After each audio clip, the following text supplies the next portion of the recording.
The ancient oak tree had kept its secret for 35 years, guarding the weathered leather journal within its hollow like a sentinel of time. Until 12-year-old Sophie Miller, with dirt-smudged knees and an insatiable curiosity, reached into that dark void on a crisp autumn afternoon in 2006, and history resurfaced in the palm of her small hand. U.S. Army, Vietnam. The faded patch on the cover whispered stories of jungles and warfare, while the partially visible service number hinted at the identity of a man who had become nothing more than a ghost story in Oak Ridge, a cautionary tale of war's invisible wounds. James Harrington hadn't just died after returning from Vietnam in 1971, he had vanished without a trace, leaving behind questions that had hardened into local legend over 3 decades. Before we dive into this mystery, please like, subscribe to the channel, and comment on what you think happened. Your opinion could be the key to understanding this story. The town of Oak Ridge breathed with quiet routine before Sophie's discovery. Nestled between rolling hills and ancient forests, it was the kind of place where everyone waved from their porches and time seemed to move more slowly than the rest of the world. For Sophie, living with her grandmother Eleanor since her parents' divorce, the woods behind the old Victorian house had become her refuge from middle school drama and the emptiness of being the new kid. "Grandma, look what I found!" Sophie burst through the screen door, autumn leaves trailing in her wake, the journal clutched against her chest like treasure. Eleanor Miller stood at the kitchen sink, the sound of running water momentarily masking the slight tremble that passed through her weathered hands. When she turned, the afternoon light caught the sudden paleness of her face. "Where did you find that?" The question came out barely above a whisper, tinged with something Sophie couldn't quite identify. Fear? Recognition? The scent of fresh-baked apple pie filled the kitchen, contrasting sharply with the heavy silence that followed. Sophie didn't notice her grandmother's reaction, too busy flipping through pages filled with intricate sketches of landscapes, military coordinates, and entries written in what appeared to be some kind of code. The paper felt brittle under her fingers, smelling of earth and secrets. It was inside that big oak tree with the lightning scar, the one near the creek. Sophie traced the embossed lettering on the cover. "Who's James Harrington, Grandma?" Eleanor's cup clattered against the saucer as she set it down. Outside, the wind picked up, rustling through trees that had stood witness to decades of silence, the same trees that may have watched a broken soldier walk into their midst and choose to disappear from a world he no longer recognized. But what if this journal wasn't lost? What if it had been placed in that hollow deliberately, waiting for someone like Sophie, someone who would see beyond the code to the truth beneath? As Sophie looked up from the journal, she caught her grandmother staring not at the book, but through the kitchen window toward the darkening forest with an expression that would later haunt her dreams. The look of someone who had just seen a ghost they never expected to return. What really happened to James Harrington after he returned from Vietnam? And why did Sophie's discovery cause such distress to a woman who had never mentioned his name? Sophie's bedroom became command central for Operation Decode, as she'd privately named her project. Pages torn from notebooks covered her desk, each filled with possible letter substitutions and number patterns. The journal's cipher was unlike anything she'd encountered in her cryptography books. Not a simple substitution, but something more complex, personal. "You've barely touched your dinner," Eleanor observed from the doorway 3 nights after the discovery, worry etched in the lines around her eyes. "Perhaps you should set that aside for a while." "I can't, Grandma. It's like—" Sophie chewed her pencil, searching for the right words. "Like it's waiting for me to understand it." The lamp cast a golden glow over the journal's weathered pages as Sophie traced her fingers along sketches of terrain that seemed somehow familiar. Rolling hills, a distinctive rock formation, a bend in a creek that might be the one behind their house. The code filled the margins around these drawings, meticulous and patient. That night, Sophie woke to the sound of hushed voices downstairs. The grandfather clock in the hallway, showed 1:17 a.m. as she crept to the staircase landing, the wood cold beneath her bare feet. Should have known it would surface eventually. Her grandmother's voice, stripped of its usual warmth. The question is, why now, after all these years? A man's voice, unfamiliar yet carrying the same tension. And why the girl? I made a promise, Richard. We all did. Sophie pressed herself against the wall as silence fell, broken only by the clink of ice against glass. When the man spoke again, his words sent a chill through her that had nothing to do with the autumn night. If she breaks the code, Eleanor, others will come looking. Are you prepared for that? From her hiding place, Sophie couldn't see her grandmother's response, but the heavy silence said enough. She retreated to her room, questions multiplying like the coded symbols that now danced behind her eyelids when she tried to sleep. The next morning, Eleanor acted as though nothing had happened, humming as she prepared breakfast, but her eyes betrayed her when they darted to the journal Sophie brought to the table. "Who's Richard, Grandma?" Sophie asked, watching her grandmother's hands freeze in the act of pouring coffee. "An old friend," Eleanor's voice was carefully measured.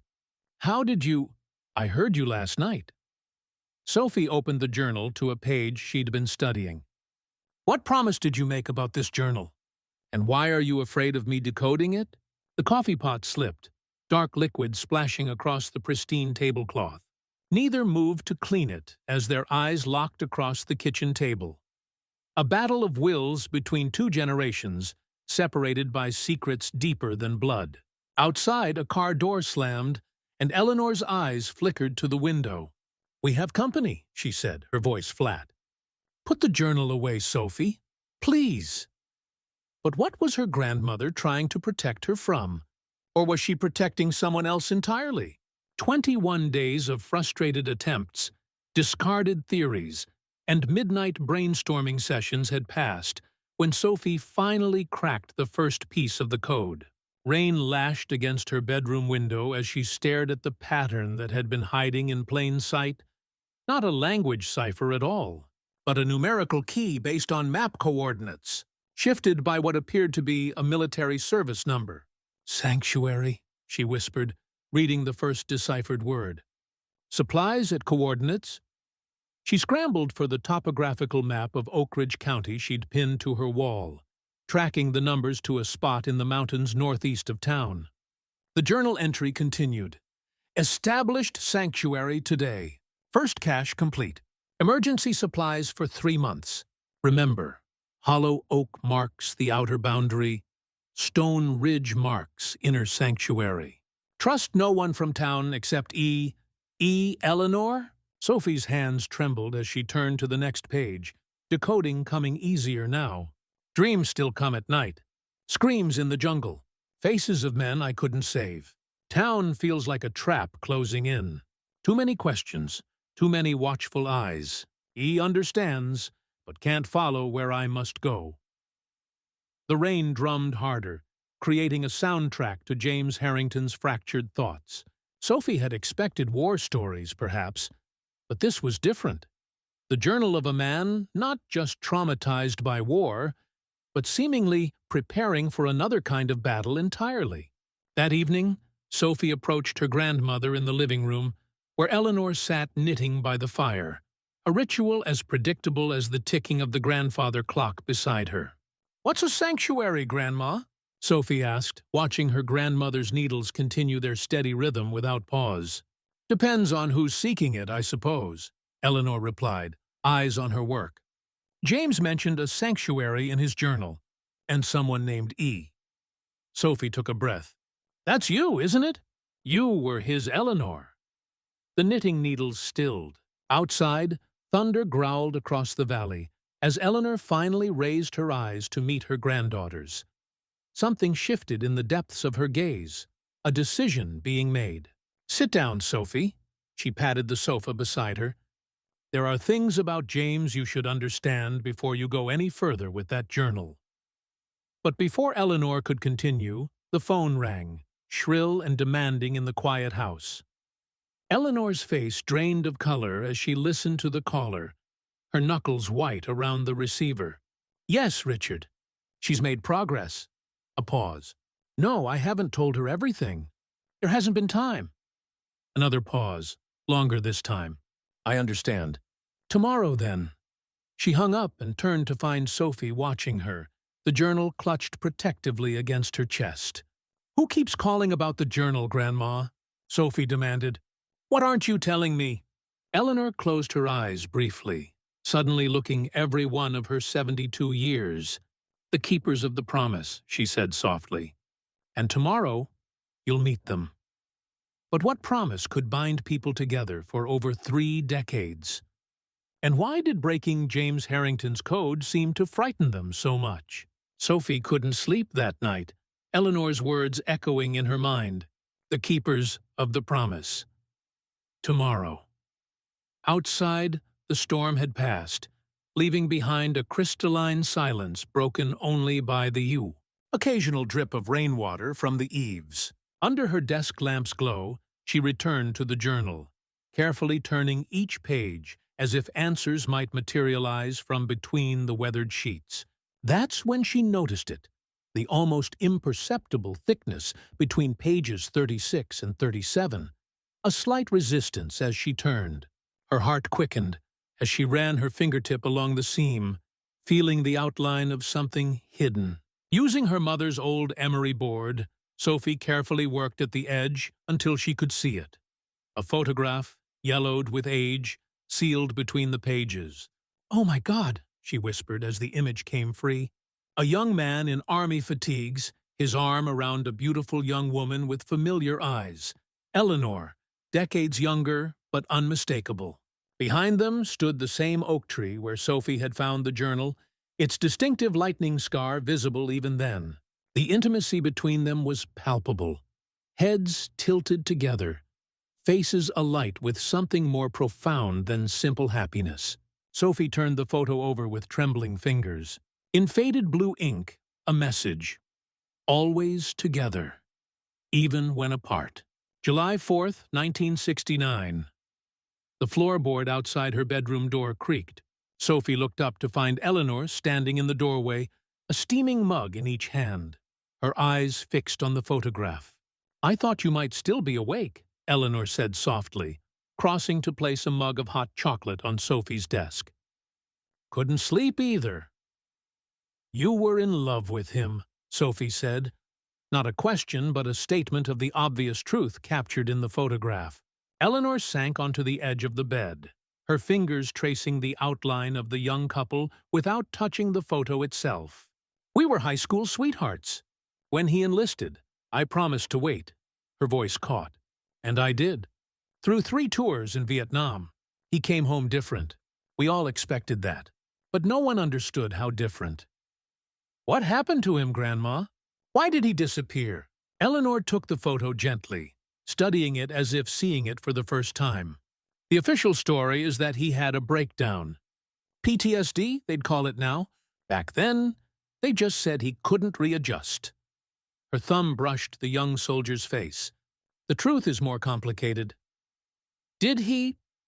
Sophie hesitated, afraid to voice the thought. "Did he hurt himself?" "No." Eleanor's response was firm. "James was a survivor. He chose to disappear. And we, those who loved him most, chose to help him." The grandfather clock downstairs chimed midnight as Sophie processed this revelation. But why? And where did he go? Eleanor handed back the photograph, rising slowly. "Richard will be here at 10 tomorrow. He was James's commanding officer in Vietnam. There are things he can explain better than I can." She paused at the door. "That journal wasn't lost, Sophie. James wanted someone to find it someday. I think maybe he wanted it to be you."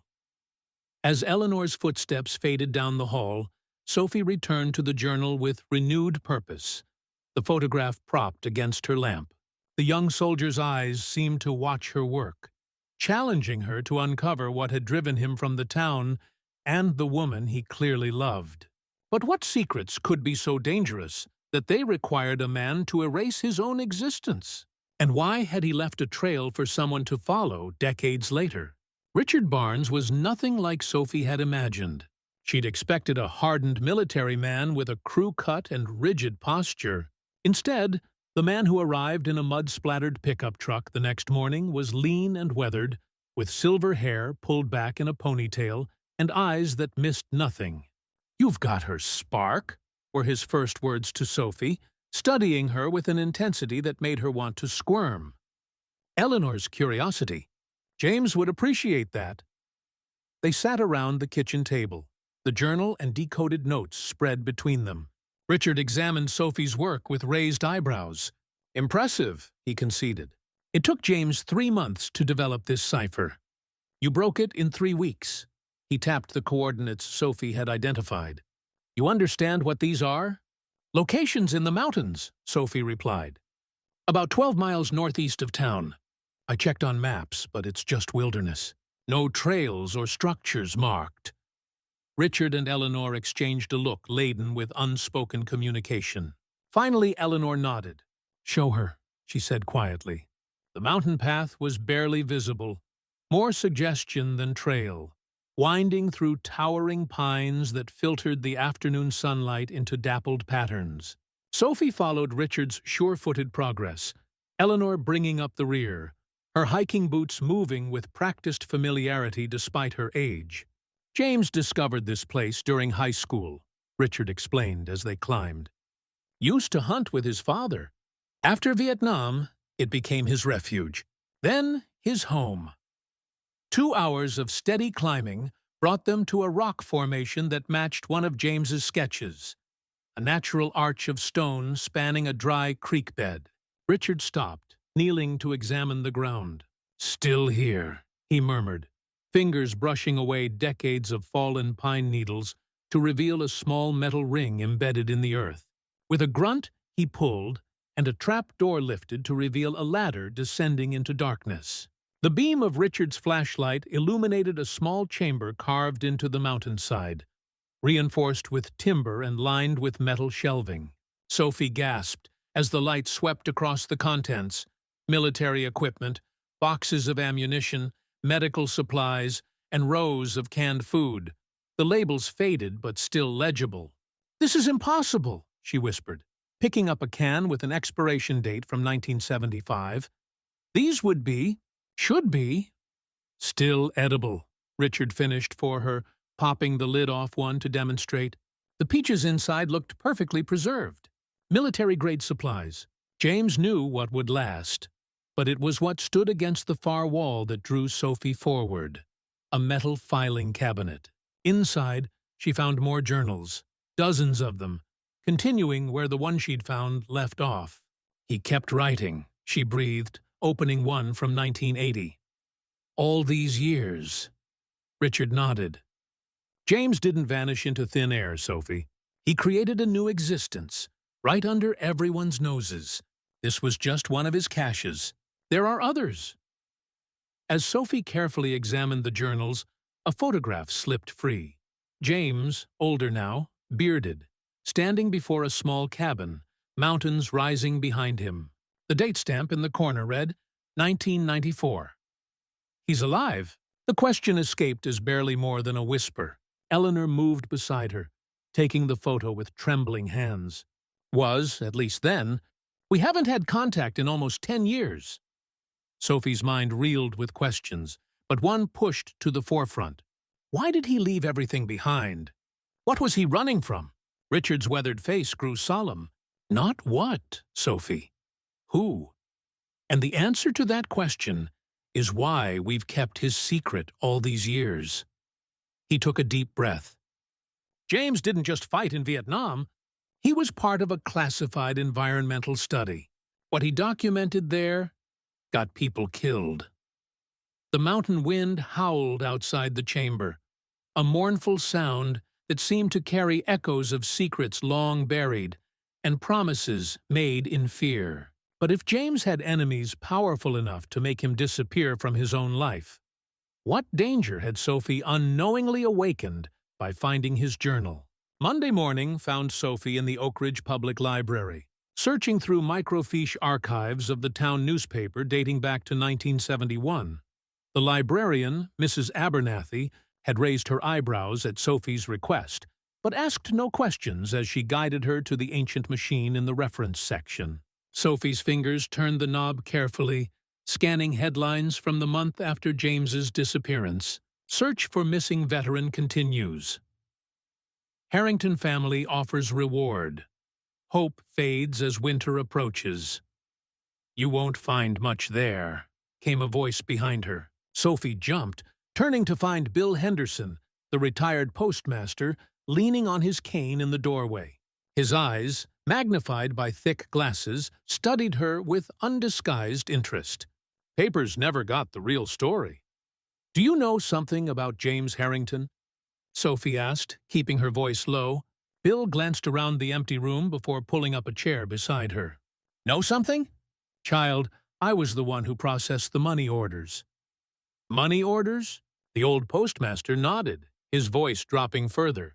Started about 6 months after he disappeared. Money orders would arrive, addressed to people in need around town. No return address, just a distinctive handwriting I came to recognize. Sophie's pulse quickened. James was sending money? From where? Different places. First few years, mostly Oregon, Washington. Later, they'd come from all over. Alaska, Canada, even overseas once or twice. Bill's roomy eyes took on a distant look. Always knew exactly who needed help, too. When the Peterson farm was about to be foreclosed, money order. When Widow Jenkins couldn't afford her heart medication, money order. Like he had eyes on the town somehow. Did you tell anyone? Bill shook his head. Wasn't my place to interfere with a man's privacy. Besides, he was doing good. More good than he'd likely have done stuck in this town with his war memories. Sophie digested this information as Bill continued. Last one came through about 2 years ago. For the Marshall Boys College Fund after his father died in that factory accident.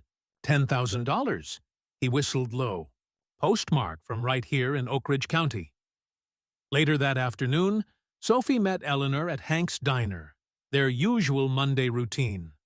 As they slid into a booth, Sophie noticed the photographs on the wall behind the counter. 3. Town's history captured in faded snapshots. Grandma, did you know James was sending money to people in Oak Ridge?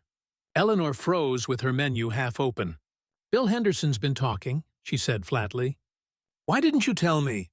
Because it wasn't just money, Sophie. Eleanor glanced around before continuing in a hushed tone. James became a kind of guardian angel for this town. He'd know things. Who was in trouble? Who needed help? Sometimes before they knew themselves. Sophie leaned forward. How? That's what Richard and I have been trying to decide whether to tell you. Eleanor's fingers worried at her napkin. James developed skills during the war. Observation. Pattern recognition. He could predict outcomes from the smallest details. She met Sophie's gaze steadily. Some people in the military wanted to use those skills. That's partly why he disappeared. A waitress approached their table, and Eleanor fell silent. After they ordered, Sophie pulled out the journal, opening to a page she'd recently decoded. He wrote about watching the town from afar, she said. Called it maintaining the connection while breaking the chains. I thought it was just poetic, but he was literally watching over Oak Ridge, wasn't he? Eleanor nodded slowly. From his mountain sanctuary? There are places up there where you can see the whole valley with the right equipment. As they left the diner, a black SUV with government plates rolled slowly down Main Street. Sophie felt Eleanor's hand tighten around hers. Don't look, her grandmother whispered. And whatever you do, don't mention the journals to anyone else. The SUV passed, but the chill it left behind lingered in Sophie's bones. What had James Harrington seen or known that would interest the government after all these years? And why did Eleanor suddenly look like a hunted animal? The coordinates from James's third journal led Sophie, Eleanor, and Richard to a remote ridge accessible only by a grueling 4-hour hike. Sophie had insisted on following the lead, despite Eleanor's reservations and Richard's warnings about the difficult terrain. He describes this place as his primary observatory. Sophie explained as they crested the final rise. Says it offers unparalleled views of... The words died in her throat as the valley appeared before them. Oak Ridge laid out in miniature, streets and buildings clearly visible despite the distance. It was like looking at a living map. My God, Richard murmured. He could see everything from here. A small cabin stood nestled against the ridge face, weathered gray wood nearly invisible against the stone. The door hung slightly ajar, moving gently in the mountain breeze. Inside, time seemed suspended. A military-grade telescope stood by the window, positioned for a perfect view of the town. Bookshelves lined the walls, filled with volumes on botany, wildlife, surveillance techniques, and wilderness survival. A ham radio setup occupied one corner, while detailed maps of the region covered another wall, marked with annotations in James's distinctive handwriting. "Someone's been here recently," Richard observed, kneeling to examine the ash in the stone fireplace. "These embers are still warm." Sophie moved to a rough wooden table where a single sheet of paper lay, weighted down by a polished river stone. Her breath caught as she read the neat script. "To the Code Breaker. Congratulations on your persistence. The journey you've begun has many paths. Choose wisely who walks beside you. Not all who search for me have good intentions. The true treasure isn't gold or glory, but knowledge that powerful men would rather keep buried. Trust Eleanor and Richard. Trust your instincts. I'll be watching. J.H." "He knew we were coming," Sophie whispered, looking up at Eleanor, whose eyes had filled with tears. "How could he possibly know?" Richard moved to the window, scanning the surrounding ridges with narrowed eyes. James always was 3 steps ahead. Military intelligence tried to recruit him before he even finished high school. Pattern recognition off the charts. Eleanor picked up a leather-bound book from beside the radio. "His observation journal," she said softly, opening it to entries dated just weeks earlier. "He's been tracking those government vehicles in town." Listening to radio chatter, her face paled. "He mentioned Sophie by name. Entry from 3 days after you found the journal." "Let me see that." Richard took the book, his expression darkening as he read. "This isn't good. He thinks they've reactivated the old program. Says they're getting desperate as climate evidence mounts." "Climate evidence?" Sophie frowned. "What does climate have to do with Vietnam?" Eleanor and Richard exchanged glances loaded with decades of shared knowledge. "That was James's special assignment," Eleanor finally said. "Environmental impact studies of military defoliation operations. He documented evidence of long-term ecological damage that certain interests have spent 50 years suppressing." Richard closed the observation journal with a snap. And now, with global climate change becoming undeniable, his data has suddenly become very valuable, or very dangerous, depending which side you're on. The cabin creaked around them as clouds gathered over the valley, casting shadows that raced across Oak Ridge like dark fingers reaching for secrets long buried. "We need to leave," Richard said urgently. "If James left minutes before we arrived, it means he's watching us now. And he's not the only one." As they hurried back down the mountain path, Sophie couldn't shake the feeling of eyes following their descent. Whether protective or malevolent, she couldn't tell. But why would decades-old environmental data still matter enough to make a man live as a ghost? And why had James chosen now to reveal himself, however indirectly, after so many years of careful anonymity? Word spread through Oak Ridge like wildfire, despite Sophie's attempts at discretion. Perhaps it was the unusual activity at Eleanor's house, or Richard's prolonged presence in town, or maybe just the inevitable small-town osmosis of secrets too big to contain. By Friday morning, the Oak Ridge Gazette ran a front-page story. Local girl discovers clue to decades-old disappearance. Sophie's name wasn't mentioned, but everyone knew who the 12-year-old granddaughter of a close associate of the missing veteran referred to. The diner had become ground zero for community reaction, split almost evenly down the middle. Leave the past buried, argued Frank Wilkins, the hardware store owner, as Sophie and Eleanor entered for breakfast.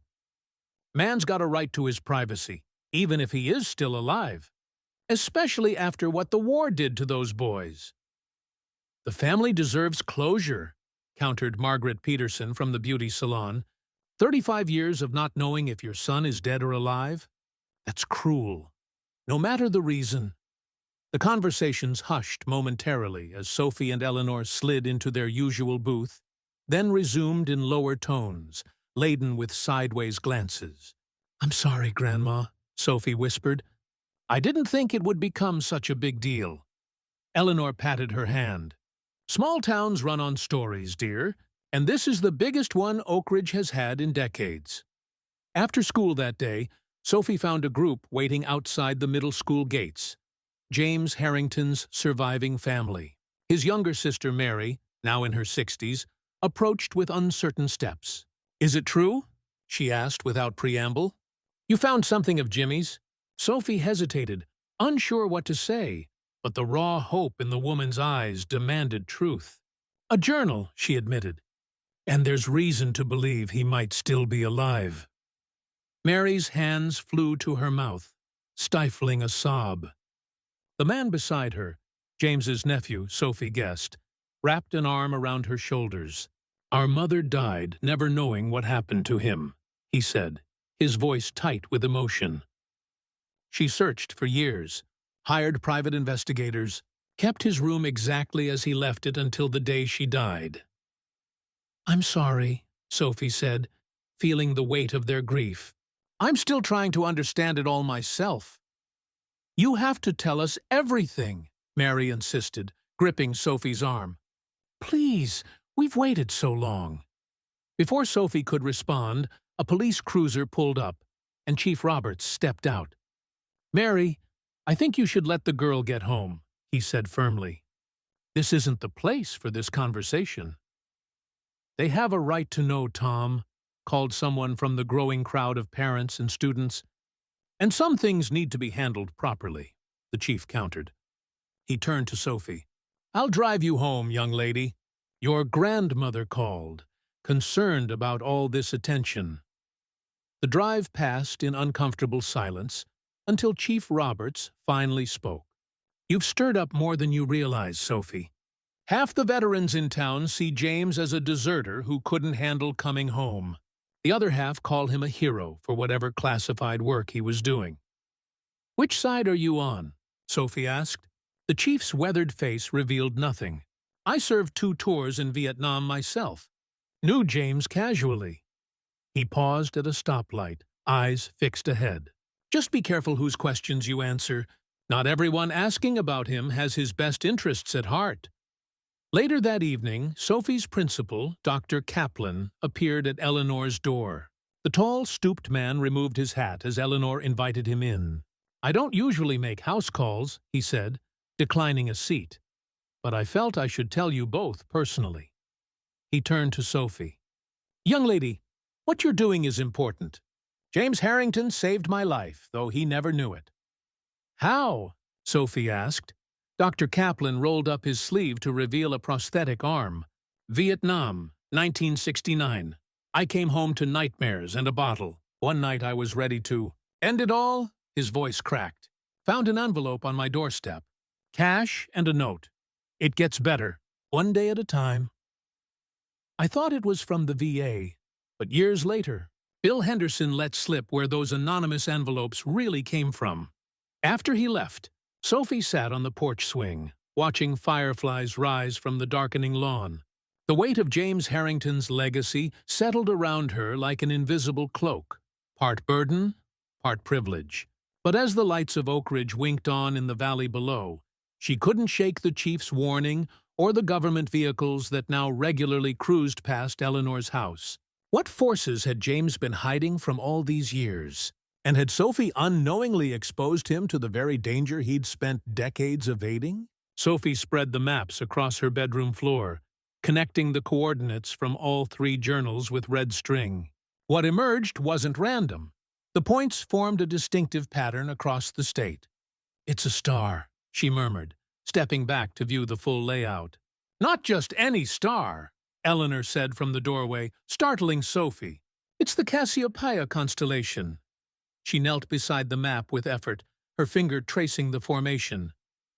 "Eurydice, see how the points correspond to the 5 main stars? James and I used to stargaze during high school. Cassiopeia was special to us." "Why?" A smile touched Eleanor's lips. "The queen who boasted of her beauty, and was placed in the heavens as punishment. But from our latitude, she never sets below the horizon." James said it reminded him that pride has consequences, but true love is constant. Sophie examined the map with fresh understanding. "Each coordinate marks a significant location from your past together? Our first date at Crystal Lake," Eleanor pointed to the first star in the constellation. "The overlook where he proposed before shipping out," she indicated the second. "The oak tree where you found the journal," the third point. "The cabin where we'd planned to live after the war," the fourth. "And this?" Her finger hovered over the fifth point, hesitation in her touch. "Oh, what's at the fifth location, Grandma?" Eleanor straightened, suddenly guarded. "That's not important now. What matters is you've discovered his pattern." She studied the red strings with a mixture of pride and concern. "James created this 35 years ago, anticipating someone might eventually find his journal. A scavenger hunt through our past." The next morning, Sophie and Richard drove to Crystal Lake, the first coordinate in the pattern. The once popular recreation spot had been abandoned decades earlier when the new reservoir was built. Nature had reclaimed most of the facilities, but the boathouse still stood, weathered but intact. "James and I had our first kiss on that dock," Eleanor had told them before they left. "July 4th, 1967. There were fireworks, literally and figuratively." Inside the boathouse, Richard's flashlight beam caught something gleaming in the corner. A metal box, padlocked and rusted around the edges. "The combination will be something significant to them," Sophie said, studying the lock. "Something from that first date." Richard nodded. "Try 7467. The lock clicked open on the first attempt. Inside lay a velvet jeweler's box containing an engagement ring, a faded photograph of teenage James and Eleanor at the lake, and a sealed envelope addressed in James's handwriting, "For the one who follows the stars." Sophie's hands trembled as she read the letter aloud. "If you've found this, you've begun to understand. Each point in our constellation guards a piece of the puzzle, and a piece of the evidence. What I witnessed in Vietnam wasn't just war, but the beginning of something far worse.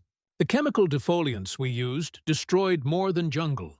My data showed catastrophic long-term effects on climate patterns, effects some have worked decades to suppress. The next location holds the first data set. Trust no one who didn't know the name of Eleanor's childhood cat." Sophie looked up, bewildered. "Mittens," Eleanor had told her when they set out. "Tell Richard the verification code is Mittens." "It checks out," Sophie said. Richard nodded, visibly relieved. They visited the second location that same day, the mountain overlook. Another box, another lock, another piece of microfilm containing environmental data, and James's meticulous notes from 1969, 1970. He was creating a backup, Richard realized, examining the film with a small loupe. Distributing the evidence so it couldn't be destroyed in one strike. 3 days later, they reached the third site, the oak tree where everything had begun. Sophie searched the massive trunk, finding nothing until she thought to look up. 20 feet above, wedged in a high branch split, was another metal container. With Richard's help, she retrieved it. This one contained more microfilm, plus a key labeled Veterans Memorial, Panel 8. "The fourth point in the constellation," Richard said. "That's where the town erected the Vietnam Memorial in '83. James wouldn't have known about it when he disappeared, but he's clearly kept tabs on developments." At the memorial the next day, Sophie examined Panel 8 while Richard kept watch. Her fingers found a small depression behind the brass plate bearing James's name. A hidden compartment containing a USB drive. Impossible, Richard breathed. He's been updating his dead drops with modern technology. That night, they gathered around Eleanor's computer as Richard inserted the drive. Video files appeared, dated as recently as 2003. With collective breath held, they clicked on the most recent. James Harrington's face filled the screen. Older, weathered by decades of isolation, but unmistakably the same man from the photographs. His voice, when he spoke, carried the weight of years spent in careful silence. To whoever has followed my trail, you've proven worthy of the truth I've guarded for too long. Sophie glanced at Eleanor, who watched the screen with tears streaming silently down her face. One hand pressed to her lips as the ghost she'd mourned for 35 years spoke from beyond his self-imposed exile. But what final revelation awaited at the fifth point in their celestial map? And with government vehicles now regularly patrolling Oak Ridge's streets, would they reach it before others who sought the same prize? The video files on the USB drive opened a window into James Harrington's hidden life. Dozens of recordings spanning nearly 2 decades, documenting his solitary existence and ongoing research. I established the wildlife sanctuary in 1975, James explained in one video, gesturing to hand-drawn maps of the mountain range. 2,000 acres of protected habitat, maintained in secret, documenting the long-term effects of chemical agents similar to those used in Vietnam.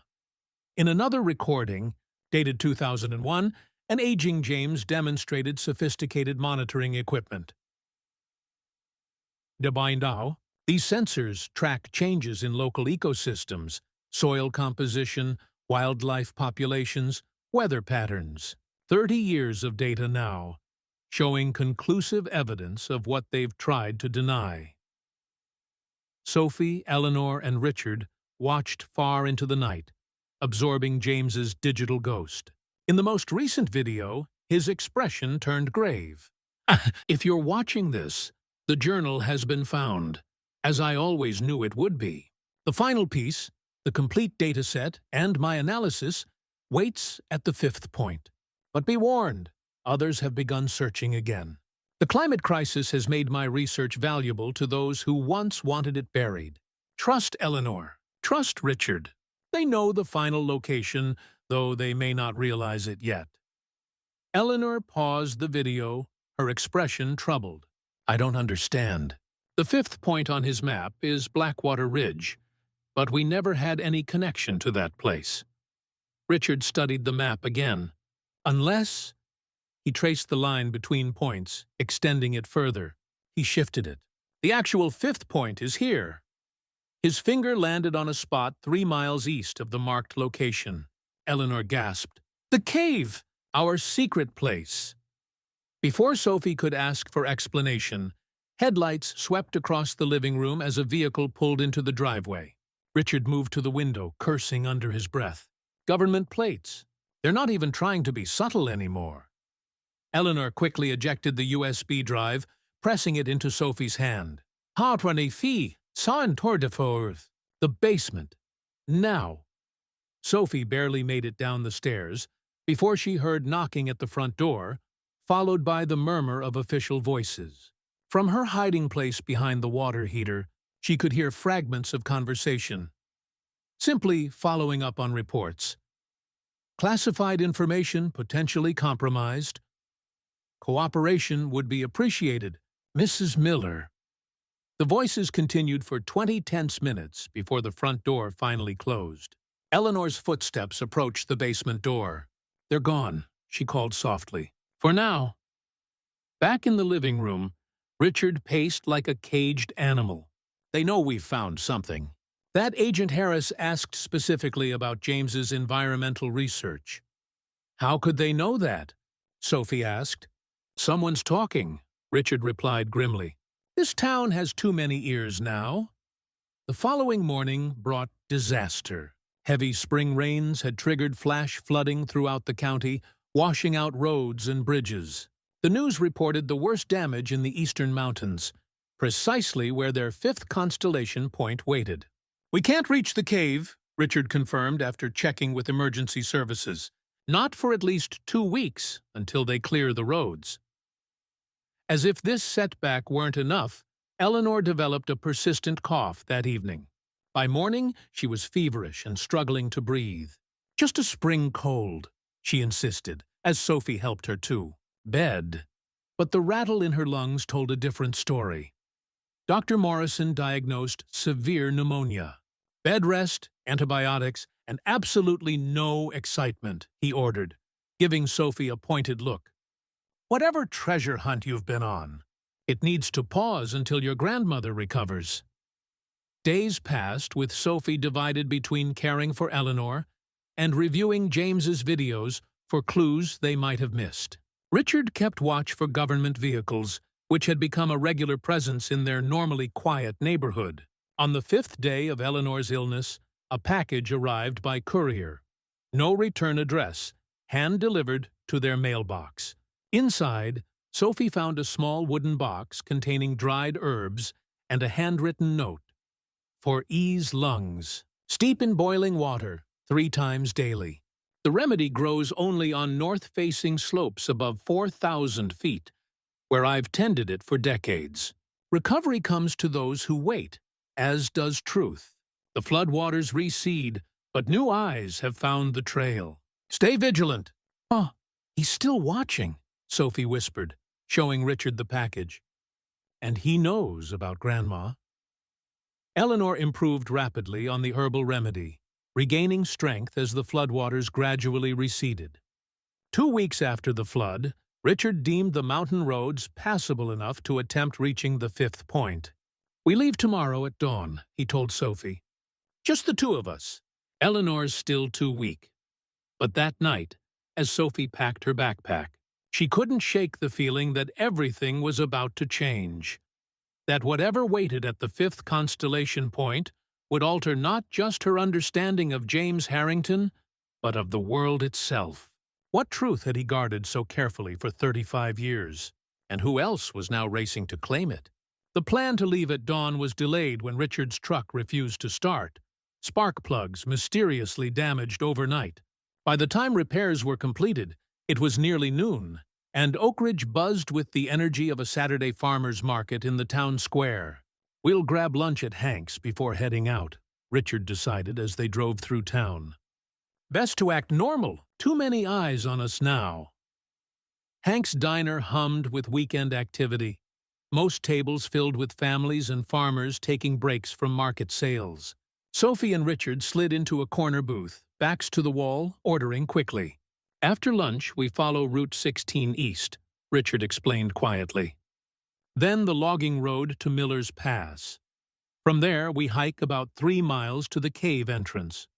Should reach it by sunset if we—" He stopped mid-sentence, eyes fixed on something over Sophie's shoulder. She turned slowly, following his gaze to an elderly man at the counter, dining alone.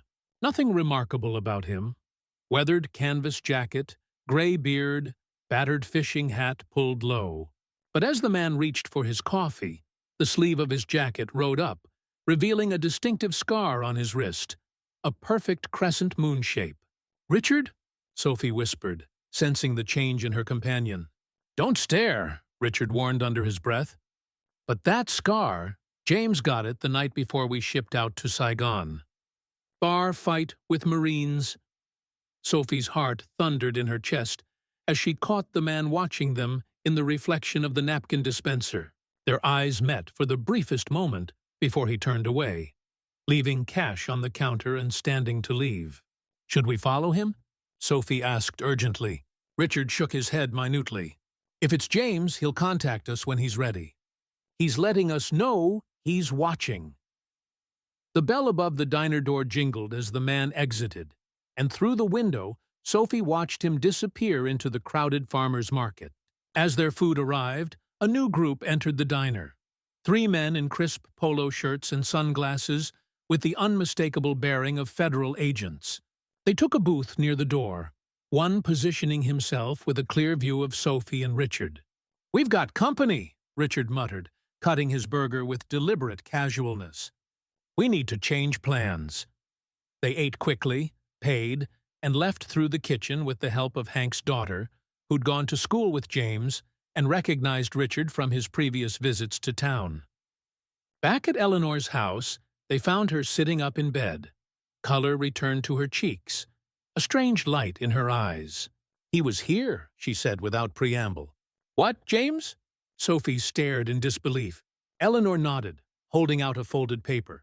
"Left this on the porch swing while Marie from next door was checking on me. She thought it was the pharmacy delivery." The note was brief. "Fifth point compromised. New coordinates enclosed. Come after dark. Bring only what was found in the hollow oak. Trust no electronic devices. Leave phones behind. E knows the verification question." "This could be a trap," Richard cautioned, examining the note. "How can we be sure it's really from him?" Eleanor smiled faintly. "Because he included the question only James would know to ask." She held up a second slip of paper. "And only I would know to answer." That evening, with the sun setting behind the mountains, Sophie and Richard prepared to follow the new coordinates. Eleanor insisted on coming despite her weakened condition. "I've waited 35 years, she said firmly. "I'm not missing this now." They left without phones, taking only the original journal and a flashlight.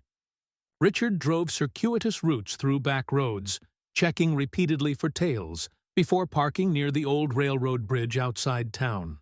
2-mile hike from here, he said, helping Eleanor from the truck. "Can you manage it?"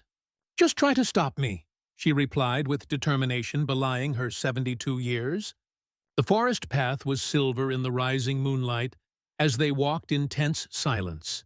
At the coordinates, they found nothing but a small clearing surrounded by ancient pines. "Now what?" Sophie whispered after they'd searched the area. "Now I ask the verification question," came a voice from the darkness. Sophie spun toward the sound, flashlight beam cutting through the night to illuminate the same elderly man from the diner, now standing at the edge of the clearing, his eyes, bright and alert, fixed immediately on Eleanor. "Where did we go after senior prom, Eleanor Rose Jenkins?" he asked, his voice rough from disuse. Eleanor stepped forward, tears streaming down her face. "We didn't go anywhere, James Harrington. We sat in your father's Buick in the rain, listening to Stand By Me 16 times because the radio was broken." For a moment, no one moved. Then the man, James, opened his arms, and Eleanor walked into them as if the intervening decades were nothing but a brief separation. Sophie watched, transfixed, as her grandmother sobbed against the chest of a ghost made flesh, the mystery she'd chased for months culminating in this moment of reunion. But even as James held Eleanor, his eyes found Sophie's over her grandmother's shoulder, intelligent, assessing, and carrying a silent message. Their journey wasn't ending. It was just beginning. What revelation could be so momentous that a man would sacrifice everything to protect it for 35 years? And now that James Harrington had finally emerged from the shadows, what did he intend to do with the truth he'd guarded for so long? "We don't have much time," James said once the emotional reunion subsided. His voice carried the rough edges of decades spent in near solitude, but the sharp intelligence in his eyes remained undimmed by time. "They've traced the constellation pattern. My contacts in the Forest Service confirmed they're searching the cave at Blackwater Ridge tonight." He led them deeper into the forest, moving with surprising agility for a man in his 70s, stopping occasionally to check subtle trail markers visible only to his practiced eye. "You've been watching us all this time," Sophie said, not a question but a realization. "Watching the whole town." James glanced back, something like approval flickering across his weathered features. "Smart girl. Yes, for 35 years, I've maintained observation posts, monitored radio frequencies, kept track of who came and went." His hand brushed Eleanor's briefly as they walked. "Kept my promises as best I could." "But why reveal yourself now?" Richard asked. "After all this time?" James stopped at a massive hemlock tree, kneeling to brush away decades of fallen needles from its base. "Because the evidence can't wait any longer." The climate tipping points I documented in Vietnam are no longer theoretical. They're happening. His fingers found a hidden latch, revealing a trapdoor similar to the one at the supply cache. And because Sophie's discovery of the journal triggered alerts in systems that have been dormant for years, the underground chamber was smaller than the previous cache, but better equipped. Solar-powered lighting, rudimentary living quarters, and walls lined with filing cabinets and computer equipment. My research center, James explained, moving to a workstation. One of 3 I've maintained since 1975. While Eleanor and James talked quietly in one corner, Richard helped Sophie examine the chamber's contents. One cabinet contained neatly organized folders documenting environmental changes in the region over decades. Wildlife populations, temperature variations, soil samples, rainfall patterns.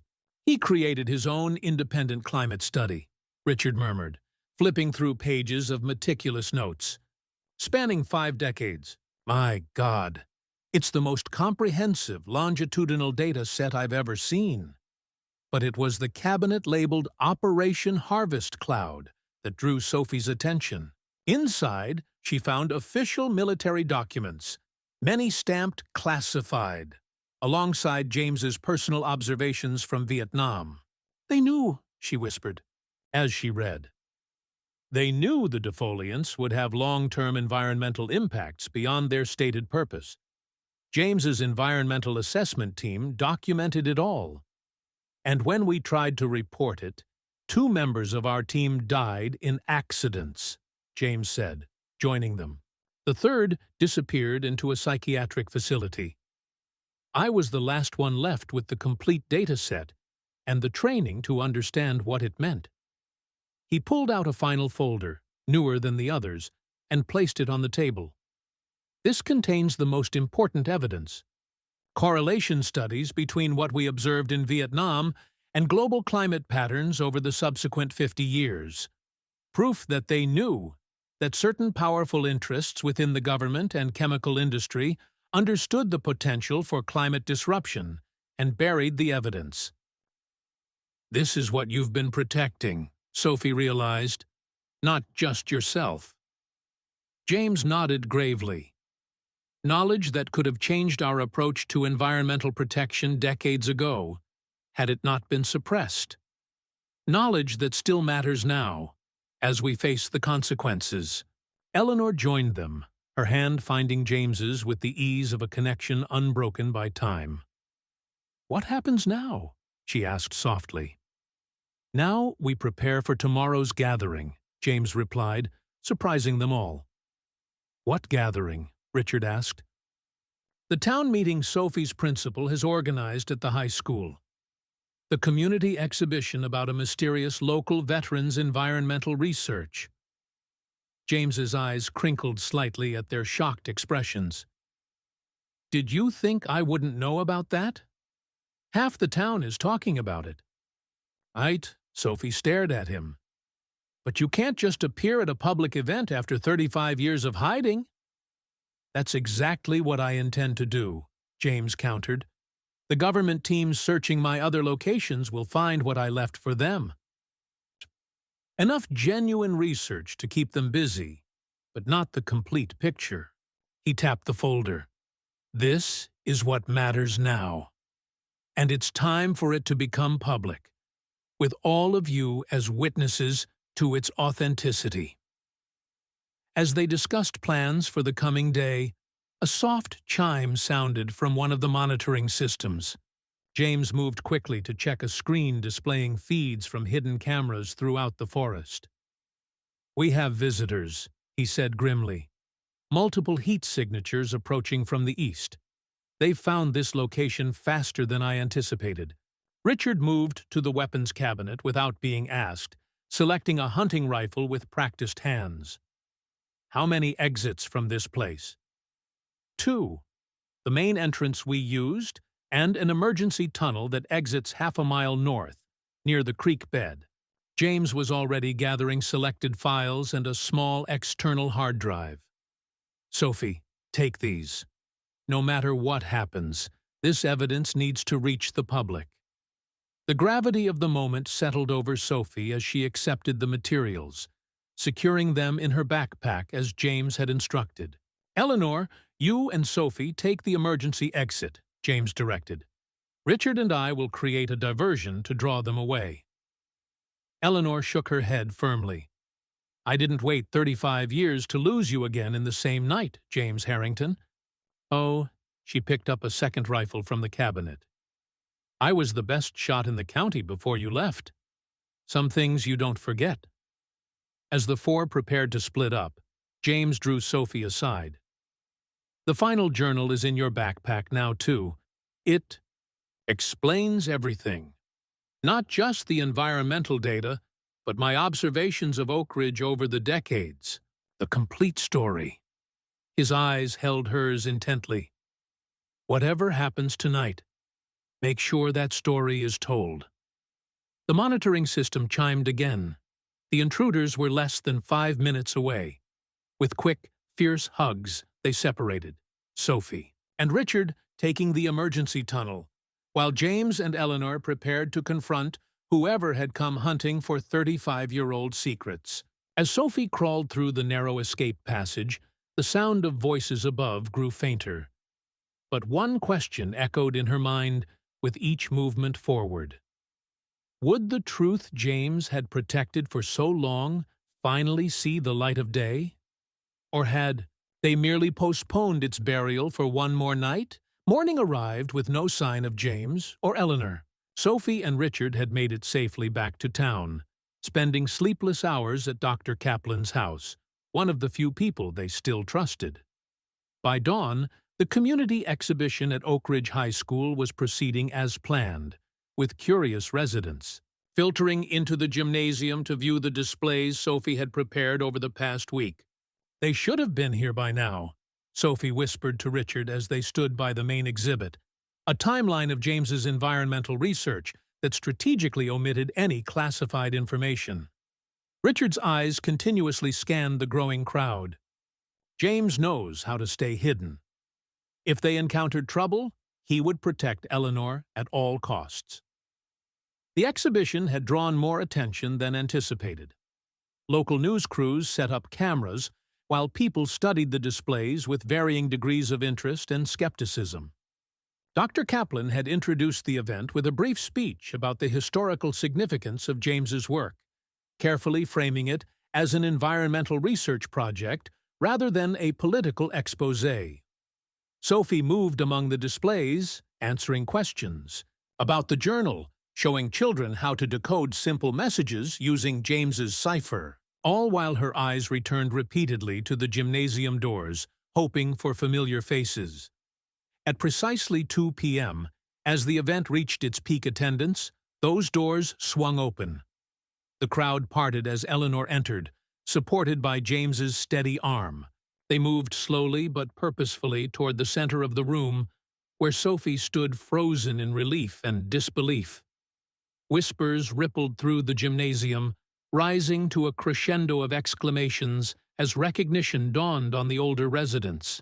James Harrington, the missing veteran, the town ghost story, the man whose name adorned the memorial wall, alive and present after 35 years. Is it really him? My God, he looks just like his father did at that age. Where has he been all this time? The questions flew, but James ignored them all, moving directly to the microphone stand that had been prepared for the event organizers. "My name is James Harrington," he began, his voice stronger than it had been the previous night. 35 years ago, I made the difficult decision to disappear from this town and the life I knew. Today, I return to explain why." The gymnasium fell silent as James recounted his story. The environmental research team in Vietnam, the discovered evidence of long-term ecological impacts, the suppression of their findings, and the deaths that followed. "I chose exile to protect both the evidence and the people I loved," he continued, his hand finding Eleanor's. From my mountain sanctuary, I've documented 5 decades of environmental changes that confirm our original findings in Southeast Asia. The same chemical compounds that defoliated jungles have contributed significantly to the climate challenges we now face globally. As James spoke, Richard quietly distributed copies of a carefully prepared research summary to journalists and environmental scientists who had been specifically invited. Sophie watched the door as federal agents entered, but remained at the back of the room, seemingly content to observe rather than intervene. "My research alone is not enough to change policy," James acknowledged. "But, combined with the work of countless dedicated scientists around the world, it adds another piece to our understanding of human impact on natural systems." He then turned to address the town directly, his voice softening. "To Oak Ridge, the community I never stopped watching over, I owe an explanation and an apology. My absence caused pain to those I cared about most."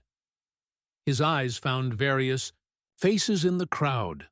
Family members, old friends, neighbors. "I chose the path that seemed necessary at the time, but I never stopped considering this place my home." A package arrived during James's speech, delivered by courier directly to Sophie. Inside, she found the final journal, clearly recently, written with a note attached to the cover. "The culmination of our journey. Meet me where it began. The hollow oak. When the sun sets. Bring anyone who has earned the right to hear the complete story." By the time the exhibition concluded, James Harrington had become the story of the decade for Oak Ridge. Local reporters scrambled to file stories, while national outlets began calling contacts in the small town. The environmental data, carefully framed as historical research rather than an accusation against specific agencies or companies, generated immediate interest from scientific communities. Throughout the afternoon, James reconnected with old friends and family members, moving through the crowd with Eleanor always at his side. Sophie watched from a distance, giving them space for reunions decades overdue. "You've done something remarkable," Dr. Kaplan told Sophie as they observed the scene. "You've helped heal a wound in this town that has been festering for 35 years. As the crowd thinned and evening approached, James found Sophie organizing the remaining exhibition materials. "You kept your part of the bargain," he said, helping her pack up a display. "You found the journal, followed the trail, and brought the truth to light." "Why me?" Sophie finally asked the question that had haunted her for months. "Of all the people who could have found your journal, why did you want it to be me?" James's weathered face softened as he looked toward Eleanor, who was speaking with her sister across the room. "Because you're her granddaughter. Because I recognized in you the same determination, the same integrity I always saw in her." He paused, his eyes finding Sophie's. "And because some secrets can only be entrusted to the next generation when the time is right." As the sun began its descent toward the western mountains, a small group gathered in the parking lot. Sophie, Eleanor, Richard, Dr. Kaplan, and James himself, ready to return to where their journey had begun. What final revelation awaited them at the hollow oak, where a 12-year-old girl had innocently reached into the past and changed the future of an entire community? Sunset painted the forest in amber and gold as their small procession approached the ancient oak tree where Sophie had discovered the journal nearly a year earlier. The massive tree stood like a sentinel, its lightning scar silvery in the fading light. The hollow at its base now meaningful beyond measure to those who gathered around it. "It seems smaller somehow," Sophie observed, running her hand over the rough bark. A year of growth and discovery had changed her perspective on many things, the tree included. James approached slowly, touching the lightning scar with the reverence of greeting an old friend. "I chose this tree deliberately," he said, his voice carrying in the evening stillness. "Die do dwaidi thirdin dwarnt fauves." Eleanor and I carved our initials here on my last night before shipping out to Vietnam. His fingers found a spot where, faintly visible beneath decades of growth, JH plus EM could still be discerned within a crude heart.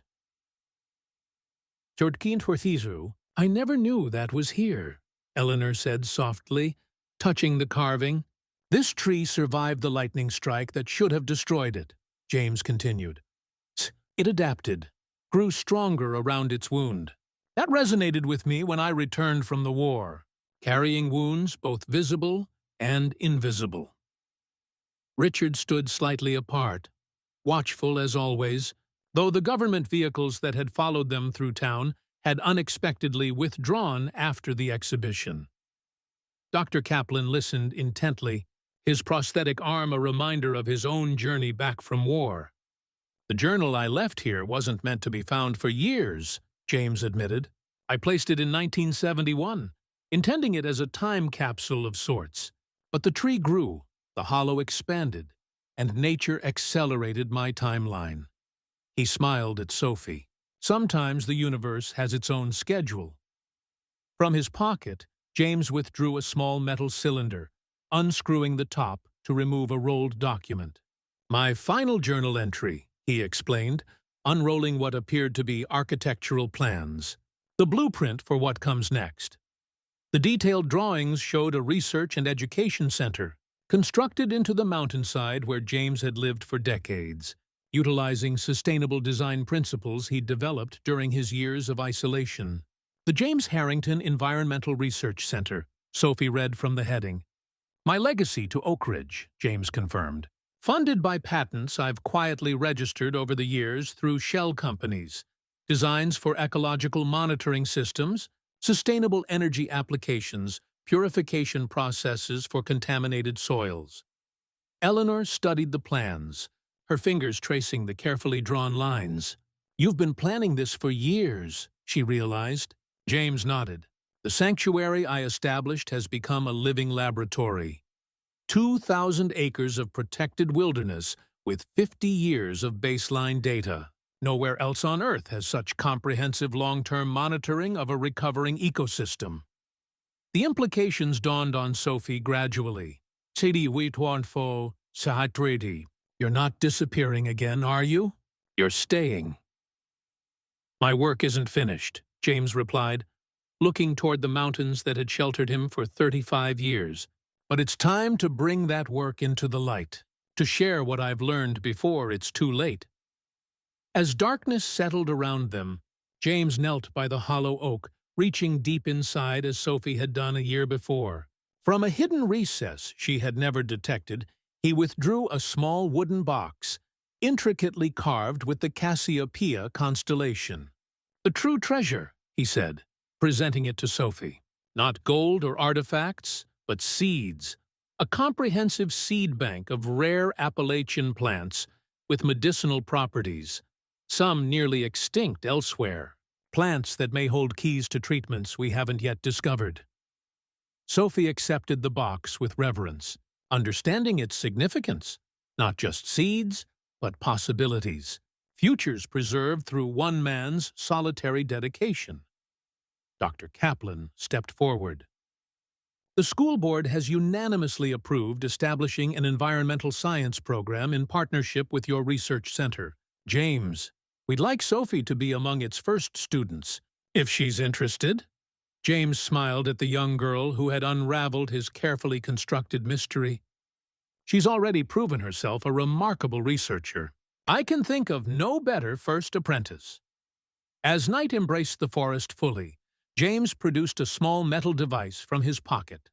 A remote detonator. One final demonstration, he said, pressing the button. In the mountains beyond, soft lights bloomed against the darkness. Dozens of them, then hundreds, illuminating the outline of structures invisible by day. Solar-powered LEDs revealed the full extent of James's mountain sanctuary. Not just a hidden cabin, but an entire complex dedicated to environmental research and preservation.